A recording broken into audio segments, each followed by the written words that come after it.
దేవునికి స్తోత్రం. నేటి దినాన మన అరుణోదయపు దేవుని వాగ్దానము మొదటి రాజుల గ్రంథము 10వ అధ్యాయము 9వ వచనము. నీ యందు ఆనందించి నిన్ను ఇశ్రాయేలు మీద రాజుగా నియమించిన నీ దేవుడైన యెహోవాకి స్తోత్రం కలుగునుగాక. ఆమేన్. హల్లెలూయా. ప్రియమైన దేవుని బిడ్డ, ఇక్కడ దేవుడట ఈ యొక్క వ్యక్తిని బట్టి ఆయన ఆనందిస్తూ ఉన్నాడంట. ఆనందించి ఆయన ఏం చేశాడట, ఇశ్రాయేలు మీద రాజుగా ఉంచారు. ఎవరు అంటే మనందరికీ తెలిసిన వ్యక్తి.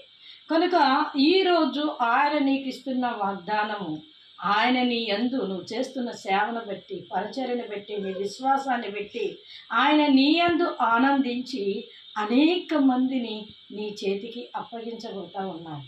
కనుక నువ్వు అరుణోదయాన లేచిన వెంటనే ప్రార్థన చేసుకుని, ప్రభువా నా చేతికి నూతన ఆత్మల్ని అప్పగించబోతా ఉన్నావా తండ్రి, వారిని ఎలా నడిపించాలి, వారికి ఎలా మేపాలి, వారిని ఎలా కాయాలి, నాకు సహాయం చేయి ప్రభువా, నీకు స్తోత్రాలు ప్రభువా అని దేవునికి నీవు అరుణోదయాన్ని లేచిన వెంటనే ప్రార్థన చేసి ఆయనకు కృతజ్ఞతాస్తుతులు చెల్లించి ఆయనకు స్తోత్రగానం చెల్లించినట్లయితే ఆయన నీకు అప్పగిస్తున్న ఆ బాధ్యతను ఇంకా పెంపొందించి ఇంకా అనేకులకి ఆయన నిన్ను ఆశీర్వాదకరంగా నిలబెడతాడు.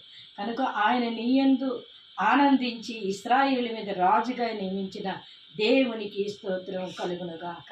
ఆమేన్.